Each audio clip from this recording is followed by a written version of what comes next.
pilot show, so we hope that you enjoy. We have with us today Inspector General all the way from gorgeous Prince George's County. His name is Mark Spencer. Good evening, sir. Good evening, Donnie. Glad to be here. Next, we have Marcia Reeves, Jews, radio host extraordinaire. How are you, Marcia? Hello, Donnie. Great. Thank you for having me. Good, good. Dr. Melvin Spencer, how are you today? Very fine. I think you know that young man right there. He is my first son. Your first son, okay. Right. And Kanika Feaster. How you B1 doing, News. Donnie? All is well, all is well. What's been happening in the world? Way too much. Saddam Hussein, what'd you think about that? The hanging. I mean, it was pretty swift, wasn't it? It's very quick, very quick. Well, it's also frightening. What? Well, it was frightening that, one, that we're televising hangings and things on the television, that, you know, we killed Saddam Hussein, and we still are looking for Osama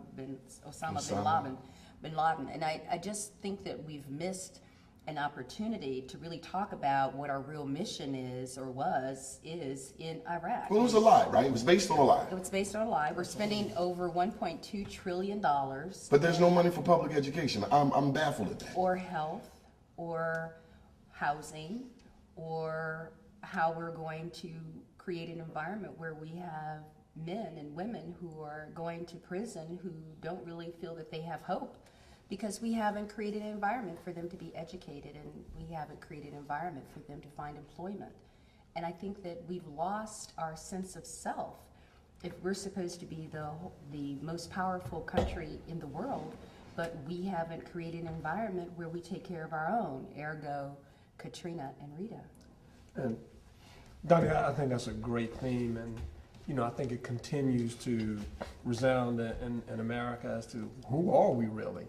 You know, we have a constitution we proclaim to the world. We have a set of principles, you know, that speak to democracy first and equality. Yet our actions in the world always speak for something else. You know, the hanging of Saddam Hussein, I think the first problem is, how do you engage in capital punishment and hanging someone for murder and crimes committed as the head of state? It's illegal. I thought it was against international law. Well, I mean, it's definitely a question under international law, but the first issue is, you know, is there a legitimate government there to actually carry on a criminal proceeding and then say to the world that, you know, a just sentence has been passed on? And I think the first problem is that, particularly in the Arab world, the Iraqi government is not seen as legitimate. And even in Iraq itself, we see the daily manifestations of people's belief that this is just a puppet government. They don't represent Iraqi sensibilities. And so, you know, just a question of, one, how do you have a war crimes tribunal by a government that's not legitimate, where the people themselves don't see the government as legitimate? Right. You know, and then you have the specter of the sectarian viewpoint and violence. You have essentially, you know, the Shia population that was suppressed under Saddam rising and putting Saddam on trial. And let's face it, I mean, most of the international communities looked upon this as a kangaroo trial, which is verified when you see the video of people, you know, haranguing this man at the point of the passing of a sentence, you know, where essentially all the safeguards that would go into a legitimate constitutional trial with the safeguards for a criminal defendant, even if he was the head of state, aren't present. Of course, our model for that would be the Nuremberg trials after the Second World War. But this met none of those kinds of qualifications for a truly just tribunal. And so, to me, you know, the end point of this is, it's seen as further proof that there is no Iraqi government, that the government in place is an American puppet, and that the end of the process was simply the humiliation of Saddam, and by extension the Sunni population, which is just going to promote even more violence. Oh, right, it just creates an opportunity for it to fester. And I think the thing that really concerns me is that it's so gang-like. You know, we're just like so Bogartish. How do you just walk into somebody's country and say, I don't like how you're running your country. But hello, excuse me. If you look at the United States, and every rural and urban community across the United States is dealing with pollution, the miseducation of our children. We are dealing with politics that are borderline on whether or not they're even ethical. We're dealing with the fact that people are in front of the White House. They're homeless in every city in America. We have people who cannot get health care and are dying on the streets for the basic need of basic health care. And so for me, I'm gonna go back to this $1.2 trillion. How do you justify, which you cannot, a war where you literally go in, destroy their government, destroy their country, kill over 300,000 people, and then go back and rebuild their country? But when we need to have our communities built. well, let's talk about rebuilding. I mean, now we were told that originally the point of military action in this country was to prevent the Hussein regime from amassing weapons of mass destruction Which and there were none. using them. And of course, there was a significant amount of information from people like Hans Blix, Dr. El-Baradei of the Atomic Energy Association telling the world, well, we haven't seen that. Even some of the former weapons inspectors on the ground said, well, we don't see this information. And I think that gets, particularly from the perspective of an African American, from poor people in this country, who's making the decisions, and to whose benefit does government work?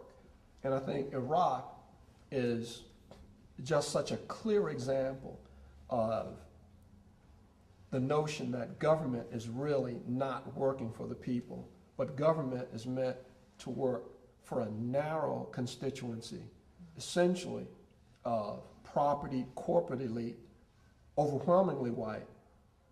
And one would, I think, legitimately question both the racial sympathy as well as the kind of elitist, imperialist sympathy of the people who are running this country.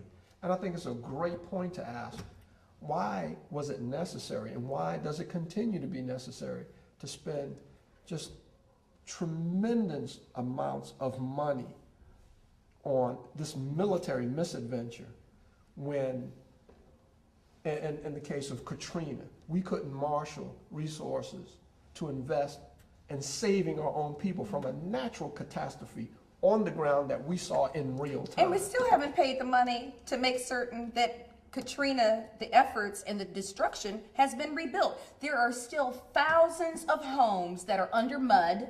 There are still thousands of homes that have not been cleaned. There are still thousands of people who are homeless and don't know when they'll be able to, if ever, go back to New Orleans or Mississippi. And so you want to sit here and expect me, you know what really ticks me off? What's that, Marcia? I have to pay taxes. I have to pay taxes. And there's no accountability. The things I want to pay taxes for, nobody cares about. Nobody cares about it on a local, state, or national level. And the federal government is trying to push it down to the state. The state's trying to figure out how to get what little bit of money, so they want to take more of our resources. That's the only way, unless we do slots or whatever. But how do you take care of all the things that need to be done in a community to have a healthy community in every 50 states? If you go to Puerto Rico, it's just like being third world. Dr. Spencer, you have a background in education. When you look at the way we are today, 2007, what does conventional wisdom tell you about the way this country carries itself in terms of foreign policy? Well, I mean, are we doing the right thing? I don't think so. I think we need to look at the leadership that we have sent to Washington, D.C. in terms of making them responsible for correcting the wrongs that have been done. I would start with our president, who, in my opinion, should never have been there. He's not qualified. He could not handle his own family. But yet he ends up as president of the greatest country in the world. Why should this occur? Another thing is that we need to be cognizant of what is happening to the people who are coming up. We need to develop programs for those persons who themselves will become leaders. Not those people who, for one reason or another, will unite so that monies can be made to get people to do something that they ought to be doing anyway. And I think we really need to seriously look at what's happening now and try to repair it right now. But I'm sorry, this is something that, my father and I, this is, week by week ongoing discussion. And, in the realm of the African American perspective, politically, socially, for me, part of what it says is that it's just so scary how powerless we seem to be, and how, even in the context of local politics, how our voice is not there. When I look at, the lack of a national debate, our Constitution informs us that, even when a president in so-called wartime is given authority, that Congress still has the responsibility for open debate. And when you look at, for example, the performance of the Maryland delegation to the House of Representatives and the Senate, albeit for one, and I think that's Ben Cardin, everybody else votes yes. Even African American politicians.